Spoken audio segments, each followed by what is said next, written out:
오늘의 주요 뉴스입니다. 후반기 한미연합 지휘소 훈련이 26일 종료됐습니다. 한미는 지난 16일부터 휴일을 제외하고 일부 방어, 2부 반격 연습 등 계획된 시나리오대로 훈련을 진행했는데 올해 전작권 전환 시기를 도출하겠다는 한국군 및 정부 계획도 무산됐고 완전 운용 능력과 완전 검증 연습도 내년으로 미뤄졌습니다.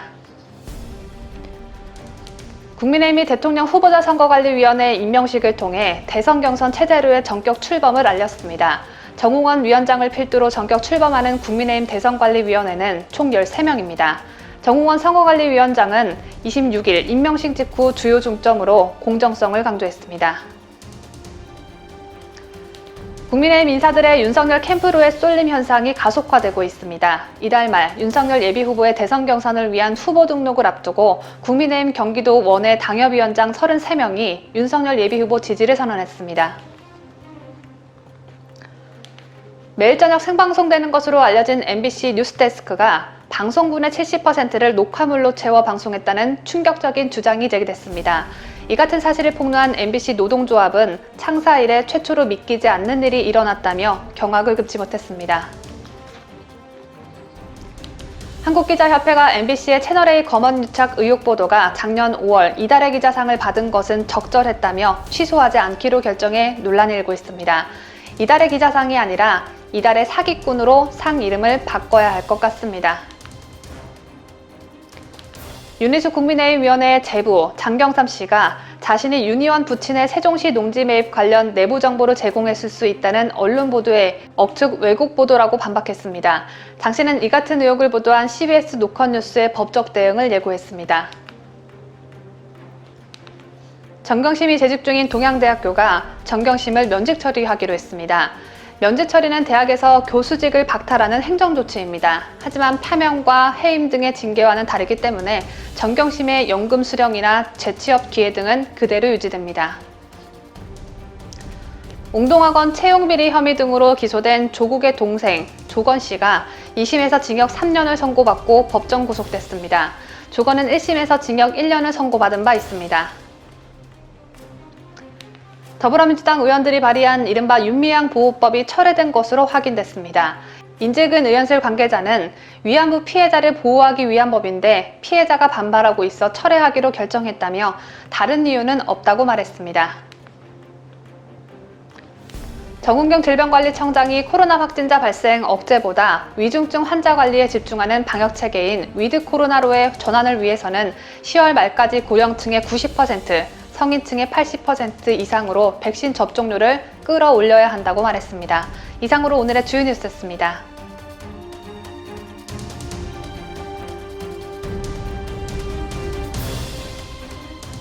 오전 7시에 7가지 소식을 전해드리는 뉴스탑 7, 지금 바로 시작합니다.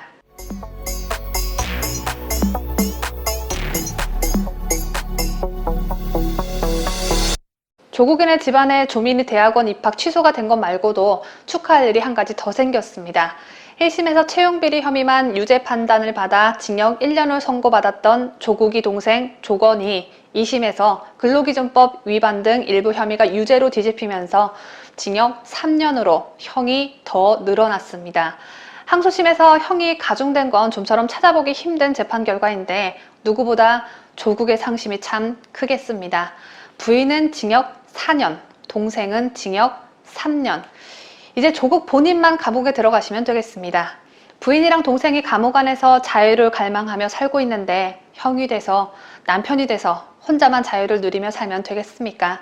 26일 서울고법 형사 3부 박연욱 부장판사는 특정경제범죄 가중처벌 등에 관한 법률 위반 등 혐의로 기소된 조건에게 징역 3년의 실형을 선고했습니다. 이와 함께 1억 4,700만 원의 추징 명령도 내렸습니다. 재판부는 피고인은 웅동학원 사무국장 지위에 있는데도 웅동학원 공사와 관련해 채권이 있는 것처럼 소를 제기해 승소 판결을 받아냈다며 이는 신의관계를 저버리는 것으로 경위나 수법에 비춰볼 때 죄질이 매우 좋지 않다고 지적했습니다. 그러면서 자신의 주도하에 합계 1억 8천만 원을 수수해 웅동학원의 전교사를 채용되게 함으로써 영리로 취업에 개입해 웅동학원 교원 채용 업무를 위계로 방해하기도 했다고 결론 내렸습니다. 조국의 친동생은 조국 일가에서 운영하는 웅동학원의 사무국장을 맡아 허위로 소송을 하고 채용비리를 주도한 혐의 등으로 재판에 넘겨졌습니다. 동생은 채용비리, 형은 입시비리, 조국인의 집안 사람들은 범죄 DNA가 기본적으로 좀 있는 것으로 추정됩니다. 조건은 아버지가 이사장을 지낸 웅동학원의 사무국장으로 일했는데 2016년부터 이듬해까지 웅동중학교 교사를 채용하면서 지원자 2명에게서 1억 8천만 원을 받고 시험 문제와 답안을 넘겨준 혐의로 재판에 넘겨진 것입니다. 이래서 재판부가 죄질이 나쁘다고 한 것이죠. 아이들을 가르치는 교사를 뽑는데 돈을 받고 채용 시험 문제를 가르쳐줬다면 그 피해는 고스란히 웅동중학교 학생들이 받았겠죠. 이 집구석은 왜 맨날 학생들에게 피해를 끼치고 다니나 모르겠습니다. 조건은 또 2006년과 2017년 웅동학원을 상대로 위장소송을 벌여 학교 법인에 115억 5,010만 원의 손해를 입힌 혐의도 받았습니다. 제가 위장 이유는 들어봤어도 위장 소송은 조건 덕분에 처음 들어봅니다. 조건은 2019년 8월 지영이 문재인에 의해 법무부 장관 후보자로 지명된 뒤 웅동학원 채용비리 의혹이 알려지자 공범들을 해외로 도피시키려 한 혐의, 범인도피 혐의도 받았습니다. 그렇다면 1심 재판부는 왜 2심과 다른 판단을 했던 것일까요? 1심 재판부는 웅동학원 사무국장이었던 조건은 교사 채용 업무 담당자가 아니었다며 채용비리 혐의 중 배임수재 부분을 무죄로 판단했습니다. 여기서 1심 재판부를 비난하지 않을 수 없겠는데요. 채용비리를 저질렀어도 채용 업무 담당자가 아니면 무죄가 됩니까? 그렇다면 웅동학원 이사장이 채용비리를 저질렀어도 채용 업무 담당자가 아니라 이사장이라서 죄가 성립될 수 없겠습니다. 검찰의 항소 덕분에 2심에서 죄가 인정돼서 망정이지 1심 재판부의 판결은 말이 안 돼도 너무 안 됐습니다. 더욱이 공범들에게는 앞서 징역 1년 6월과 징역 1년이 각각 선고된 터라 주범격인 조건의 형량이 공범보다 낫다는 말이 나오기도 했었습니다. 조건은 1심에서 법정 구속됐지만 이후 보석으로 풀려났죠. 하지만 항소심에서 징역 3년을 선고받고 또다시 법정 구속되면서 안에선 밖으로 마음대로 나올 수 없는 단칸방을 얻게 됐습니다. 이런 가운데 조국 조건 형제의 어머니이자 정경심의 시어머니인 박정숙 웅동학원 이사장이 전 천주교 정의구현 사재단 대표 김인국 신부에게 보낸 편지가 공개돼 폭소를 자아내고 있습니다. 거두절미하고 편지 내용부터 전해드립니다. 아드님이 십자가에 못 박혀 돌아가시는 모습을 지켜보며 괴로워하시던 성모님의 마음을 제가 2년 넘도록 체험하며 주님의 은총과 자비를 기도드리며 견디고 있습니다. 저는 어미로서 가족의 희생이 따르더라도 검찰개혁을 포기하지 말라고 아들에게 말했습니다. 이 고통의 긴 터널을 언제쯤 빠져나올지 모르지만 이 시대의 법학자로서 민주주의를 위하여 반드시 해야 할 사명이라고 생각합니다. 이와 같은 조국 엄니의 편지를 김 신부는 공개하면서 어머니께서 이렇게 말씀하셨으면 우리는 끝까지 가야 한다며 다시 촛불이라고 글을 마무리했습니다. 여기다 대고 또 조국이는 어머니의 편지를 이렇게 접하니 목이 메인다라며 신부님의 위로와 기도가 큰 힘이 되었다라는 댓글을 남겼습니다. 조국이 사법고시를 패스한 법학 교수가 아니어서 조국 엄니가 법조인이 아닌 법학자라는 말을 쓴 것 같은데 조국의 서울대 교수직 도려내라고 벼르고 있는 사람들이 많아서 이제 법학자라는 말도 쓰지 못하게 될 것 같습니다. 그리고 무슨 놈의 법학자가 법을 그렇게 밥 먹듯이 여긴답니까? 제가 비난 수위를 강하게 하고 싶은데 좀 약하게 해서 딱 이 말만 하겠습니다. 그 애미의 그 아들입니다.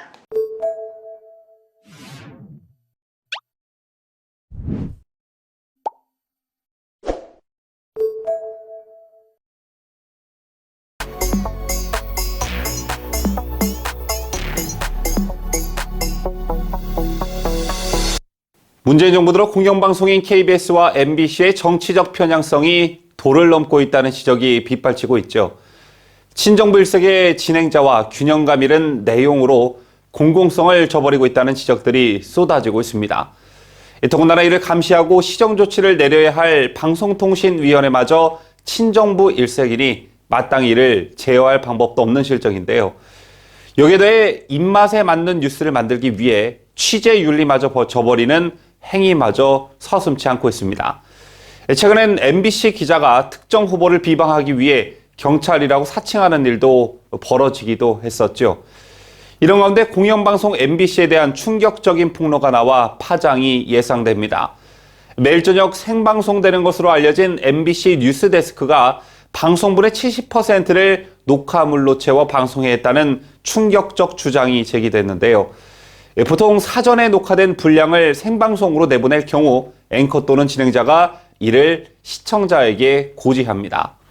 MBC 노조는 26일 배포한 성명서에서 지난 24일의 경우 19개 리포트 가운데 무려 15개가 앵커 멘트까지 사전 녹화돼 79%가 녹화물이었고 25일의 경우엔 23개의 리포트 가운데 16개가 앵커 멘트까지 사전 녹화돼 70%가 녹화물이었다고 폭로했습니다.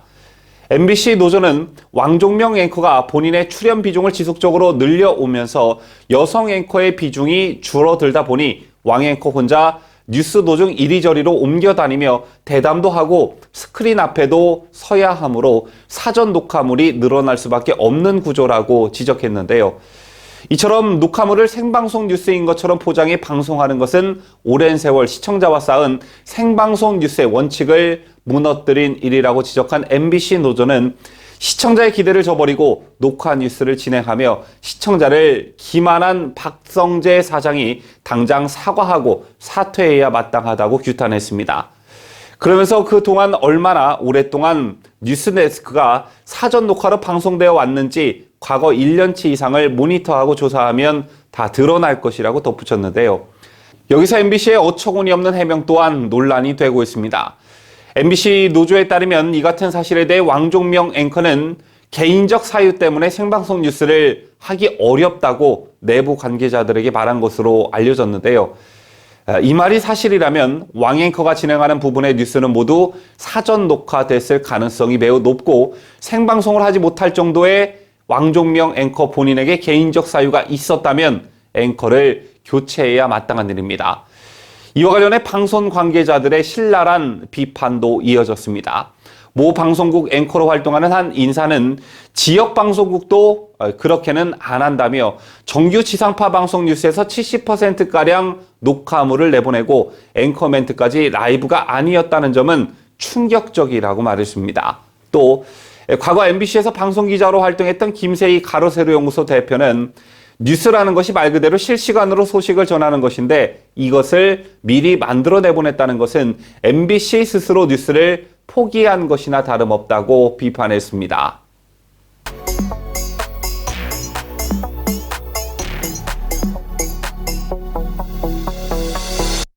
언론중재법 개정안이 25일 오전 4시 국회 법사위를 통과했지만 본회의 처리는 오는 30일로 닷새 미뤄졌죠. 법사위 통과 법안은 하루가 지나야만 본회의에 부의토록 한 국회법을 준용해 박병석 국회의장이 이날로 예정됐던 본회의를 미룬 것인데요. 수적 위를 앞세운 더불어민주당이 이 법안을 강행할 뜻을 굽히지 않고 있기 때문에 그 파장이 계속되고 있습니다. 이런 가운데 언론중재법 개정안 처리를 철회토록 요구한 국경 없는 기자회를 향해 민주당 송영길 대표가 뭣도 모른다고 비난한 발언이 논란이 되고 있는데요. 국경 없는 기자회는 공신력 높은 단체인 것은 이미 알려진 사실이고 우리가 자주 인용하는 세계 언론 자유 지수도 거기서 나오는 자료입니다. 이런 단체를 향해 집권당 대표가 마치 무시하듯 내놓은 발언은 세계적 망신거리로 전락할 분위기마저 감지되고 있습니다. 한편 인터넷신문협회 등 언론 7개의 단체는 지난 24일 언론중재법 개정안 철회를 위한 언론인 서명지를 국회와 청와대에 전달했습니다. 서명에는 총 2,636명의 언론인이 참여했는데요. 이 밖에도 민주당의 선전선동에 국민들이 속는 일이 없도록 민주당발 가짜뉴스 팩트체크 이미지를 언론에 배포했습니다. 지금 보시고 계신 이미지가 바로 그것인데요. 자, 일단 민주당은 이 법이 국민을 위한 것이라고 홍보하고 있습니다. 하지만 2019년 기준으로 언론사를 상대로 손해배상 청구 소송을 제기한 사람은 고위공직자가 41건, 공적 인물이 29건, 기관 단체가 76건으로 일반인의 74건보다 2배가량 많습니다. 또 민주당은 특정 여론조사를 거론하며 국민 다수가 찬성하고 있다고 선전선동을 하고 있는데요. 이건 역시 사실과 다릅니다. 이 같은 주장은 미디어오늘과 리서치뷰가 지난해 5월 28일부터 31일까지 실시한 여론조사 결과 찬성 81%, 반대 11%가 나왔다는 것에 기인하는데, 이 조사는 가짜 뉴스를 제재해야 하는가라는 어떤 도덕적 정당성을 물은 것으로 사실상 답이 정해진 그런 설문조사였습니다. 또 인터넷 신문협회 등은 정치 권력자는 징벌적 손해배상 청구를 못한다, 일반인만 신청 가능하다는 주장과 관련해서도 대통령도 퇴임하면 청구할 수 있고 조국 전 법무부 장관 등 전직 공무원이나 가족도 소송할 수 있다는 점에서 사실과 다르다고 지적했습니다. 이 밖에도 징벌적 손해배상은 청구인에게 입증 책임이 있다는 민주당의 주장에도 언론사의 고의 또는 중과실이 있을 경우 언론사가 입증해야 하므로 정확하지 않다고 반박했고, 개정안 통과 전 언론계 의견을 들었다는 주장 역시 국내외 언론단체 중 개정안에 찬성하는 단체가 전무하므로 왜곡된 주장이라고 강조했습니다. 최근엔 일본 진보 성향 유력 일간지 아사히 신문마저 한국의 더불어민주당이 언론 탄압으로 이어질 수 있는 법 개정을 추진하고 있다면서 강하게 비판하고 나서기도 했는데요. 지난 4년 반 동안 무슨 죄를 그렇게 많이 저질렀길래 공수처도 모자라 이런 법까지 만들어 겹겹이 방어막을 치고 있는지, 그렇다고 자신들의 과오가 덮어질 수 있다고 정말 생각하는 건지 그저 궁금할 따름입니다.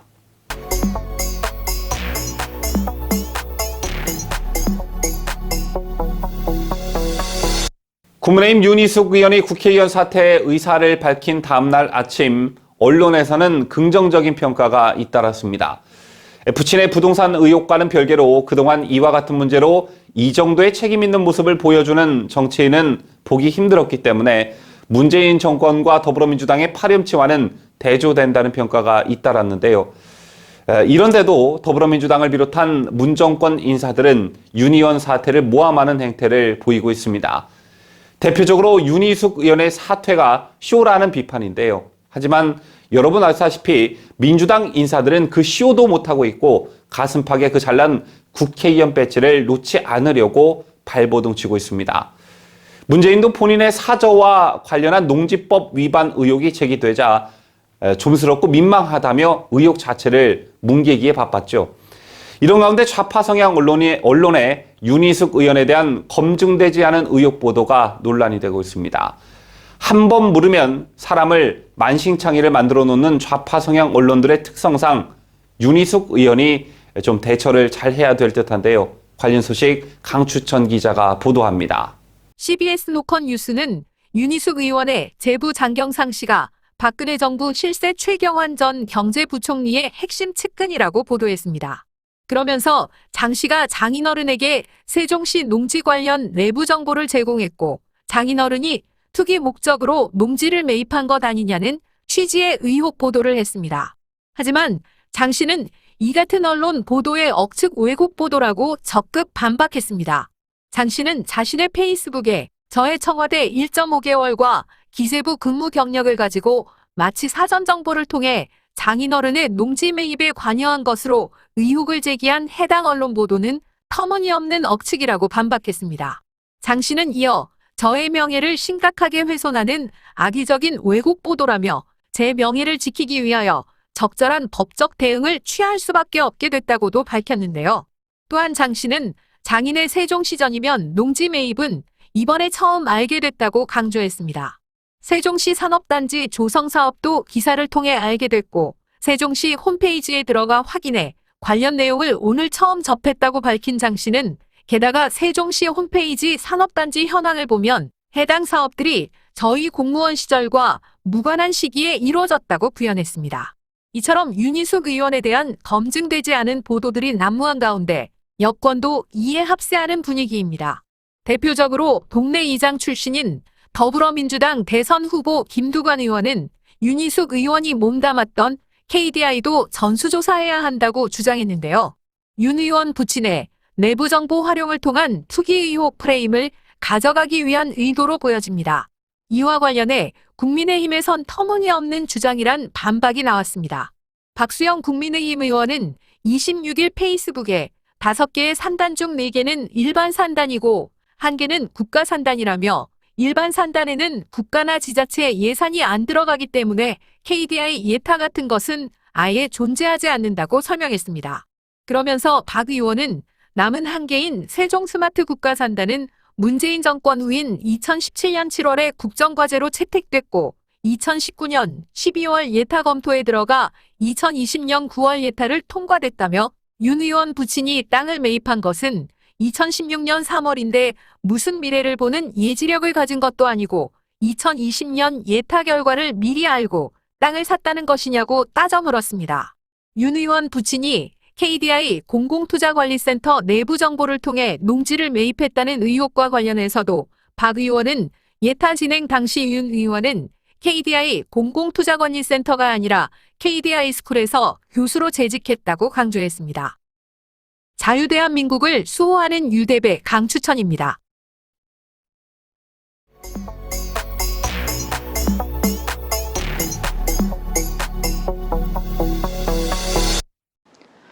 대선 출마를 선언한 주제에 도지사직을 내려놓지 않고 있는 이재명 경기도지사가 국회 연가 사용 내역 제출 요구를 거부하면서 국민들을 무시하고 있습니다. 국민들의 세금으로 벌어먹고 살면서 연차를 어디에 썼는지 밝히라는데 이재명은 사생활이라며 공개하지 않고 있습니다. 17개 시도지사 중 유일하게 이재명 혼자만 말입니다. 국민의힘 소속 이영 의원실에 따르면 국회 17개 광역단체장 연가 사용 내역 제출 요구에 경기도만 휴가 사용은 개인의 사생활에 해당한다며 공개를 하지 않았습니다.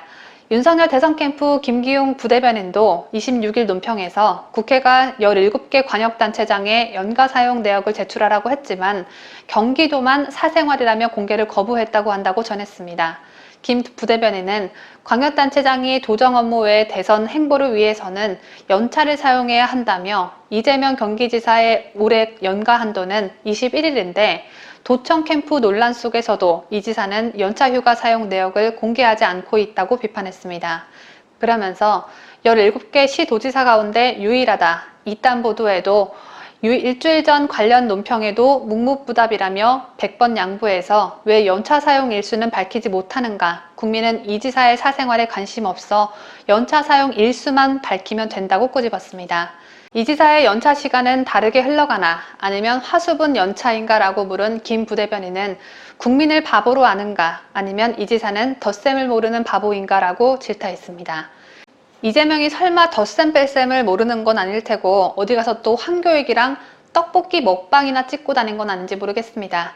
그간 정치권에서는 이재명이가 도지사직을 사수하겠다는 강경한 견해를 밝힌 뒤 지사 찬스 논란이 일었었죠. 특히 이재명이 세금이 지도린 양 전도민 재난지원금 지급 발표를 하면서 지사직을 이용한 매표 행위라는 비판도 거세게 일었습니다.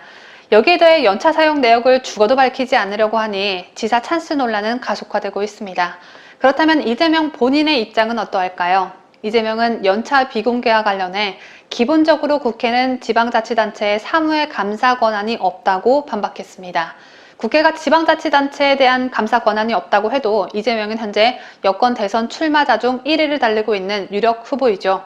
대선 예비 후보인 이재명이 연차를 양심껏 썼는지 국회의원이 국민들께 보고하겠다는데 뭐가 그렇게 캥기는 게 많아서 숨기려고 하는 건지 궁금증과 의혹만 더욱 커질 뿐입니다. 26일 더불어민주당 국회의원 워크숍 참석차 국회를 찾은 이재명은 연차 사용 내역은 국가위임 사무가 아니기 때문에 국회가 요구하면 안 된다고 주장했습니다. 이재명은 옛날부터 제가 연차 사용 내역을 국회에 안 냈다. 그런 것은 지방의회 감사 사항이고 불법이 있으면 수사를 할 일이지 국회의 감사 대상이 아니다. 무엇이든지 법대로 하는 것이 바람직하다라고 주장했습니다. 이재명의 주장에 네티즌들은 여배우 만나러 다니는데 연차를 써서 못 밝히는 건 아닌지 의심된다는 반응입니다.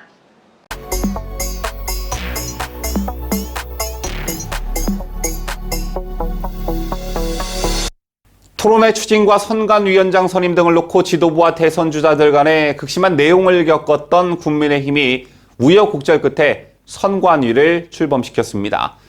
선관위원장을 맡은 정홍원 전 국무총리의 일성은 역시 공정이었습니다. 그래서 쉬고 싶은 마음 간절했습니다만 우리 이 대표님께서 간곡하게 요청을 하시기에 제가 고사하려다가 받아들였습니다.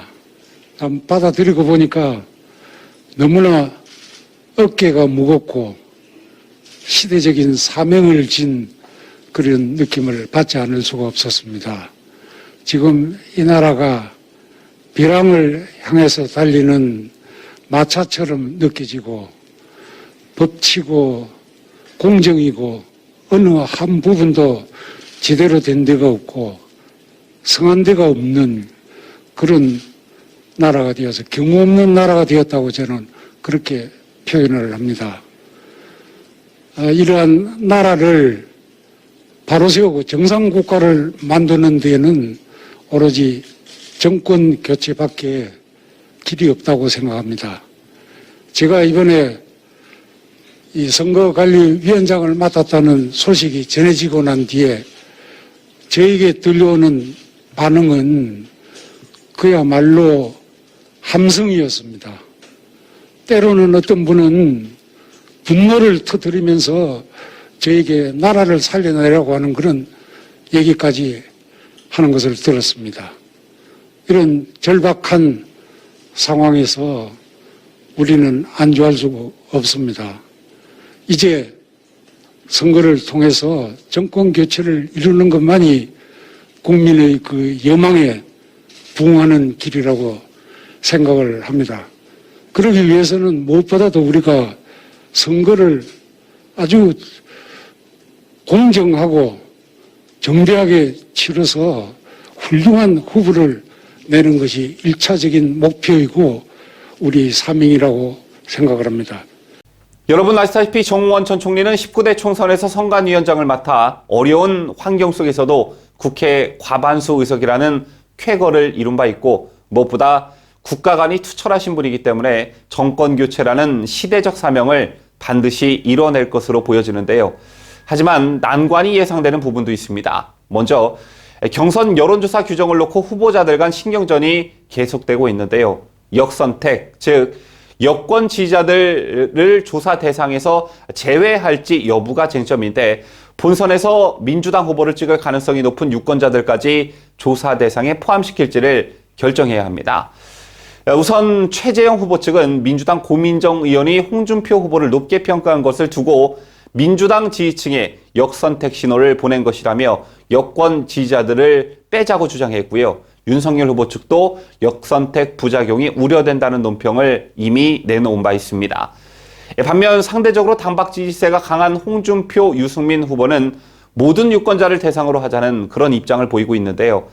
참고로 민주당의 경우엔 예비 경선 여론조사에서 민주당 지지층과 무당층만을 대상으로 하고 국민의힘 지지층은 제외했습니다.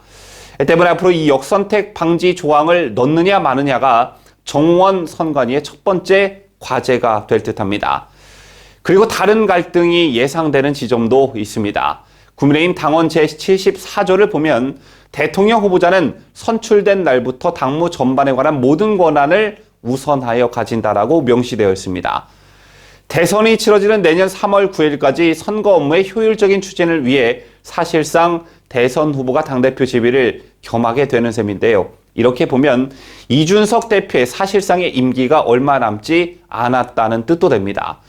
현재 국민의힘의 권력이 이 대표에게 있지만 대선을 앞두고 힘의 무게추가 유력 대선 주자인 윤석열 후보 쪽으로 기울어질 가능성이 높다는 관측이 나오고 있는데요.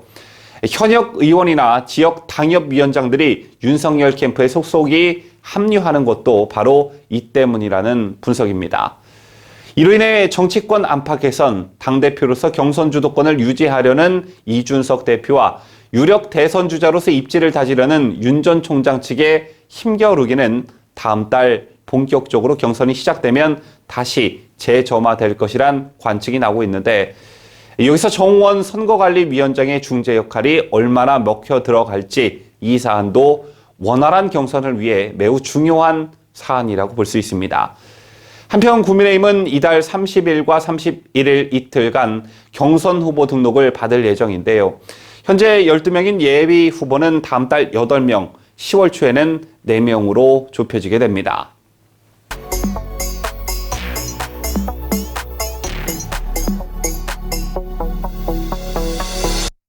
집권 여당인 더불어민주당은 예비 경선을 통해 일찌감치 후보를 6명으로 압축했고 이제 9월부터 본격적인 경선에 돌입합니다. 민주당은 당원이 아닌 완전 국민을 대상으로 한 경선을 목표로 선거인단을 모집했는데요. 지난 8월 3일에 마감한 1차와 2차 선거인단 수는 185만 명을 돌파했고 3차 선거인단 수까지 합치게 되면 2017년 대선 경선 당시 선거인단 규모인 총 214만 명을 넘어 300만 명이 참여할 것으로 예상되고 있습니다.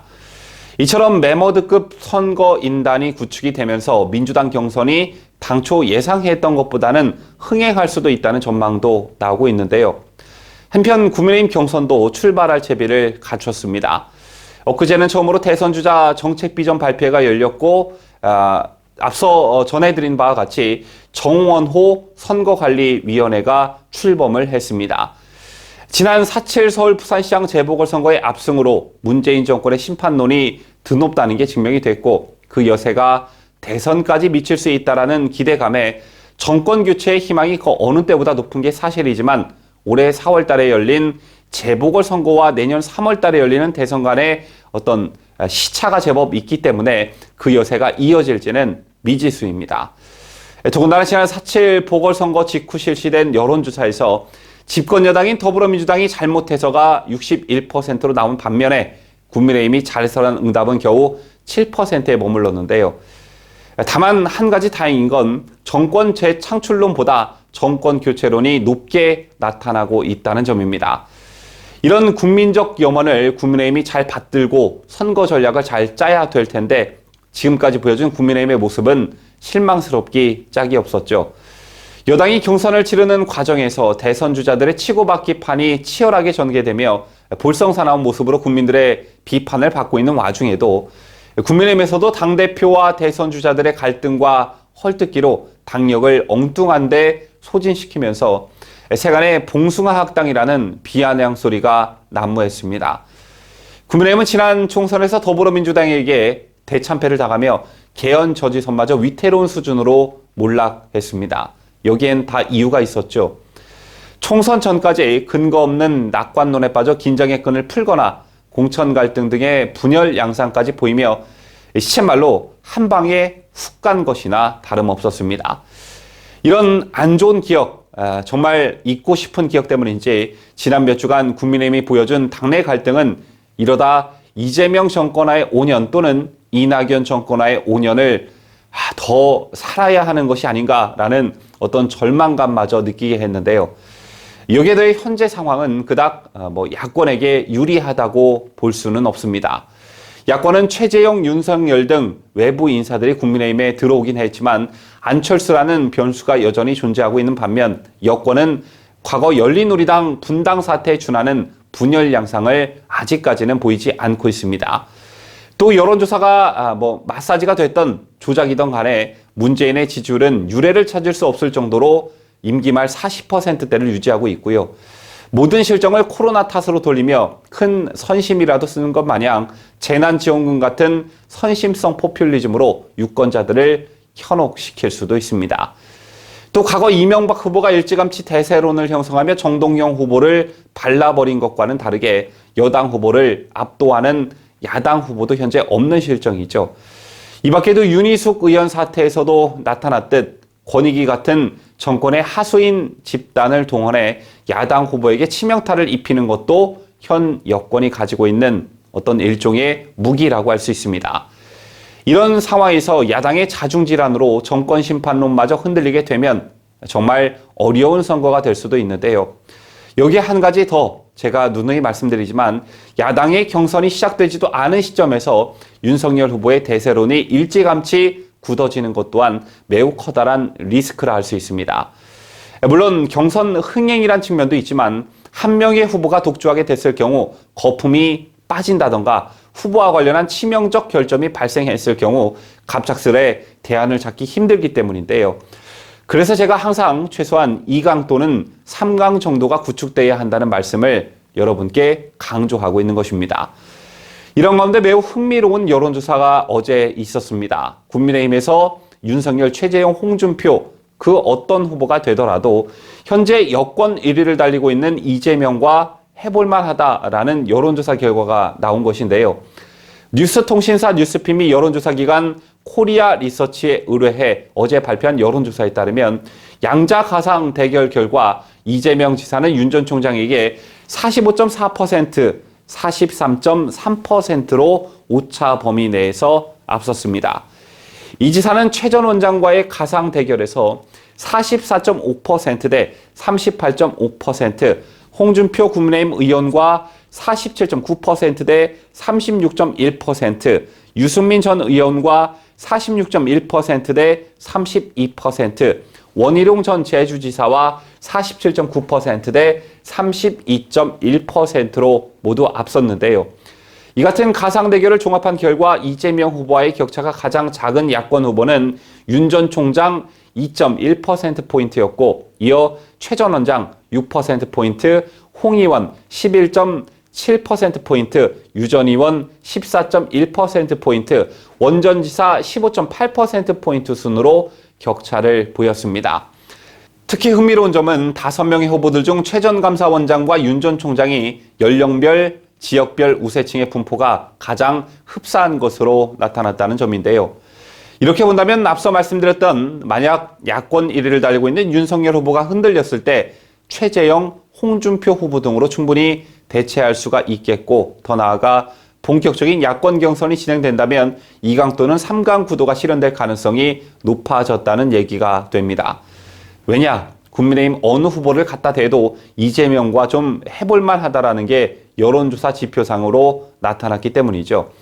다만 본선 경쟁력은 이것과 조금은 다를 수 있을 텐데요. 더불어민주당 최종 후보가 국민의힘 후보보다 먼저 결정되는 만큼 이재명이냐 이낙연이냐에 따라 그에 맞는 맞춤 후보, 즉 이길 수 있는 야권 후보가 누구인지에 대한 야권 지지층의 전략적 판단이 작용할 듯 보여집니다. 간혹 댓글에서 야, 민행커 너는 누구 편이냐? 뭐 윤석열을 너무 빤다 또는 홍준표를 너무 옹호한다 아니면 최재형을 너무 미화시킨다 이런 구독자님들의 질타성 댓글을 보곤 하는데요. 저는 그렇습니다. 공정한 뉴스를 진행하는 사람이니만큼 야권 대선 후보가 결정될 때까지는 특정 후보를 지지하지 않겠습니다. 그리고 보수파 국민들께서 선출한 야권 최종 후보가 결정이 되면 입 닥치고 대동단결해서 정권 교체로 고고고를 외치겠습니다.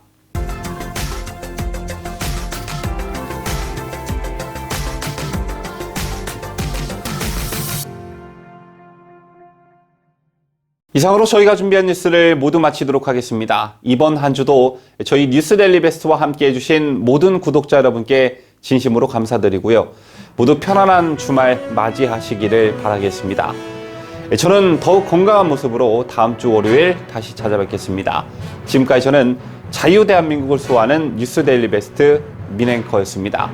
끝까지 시청해주신 여러분 대단히 감사합니다.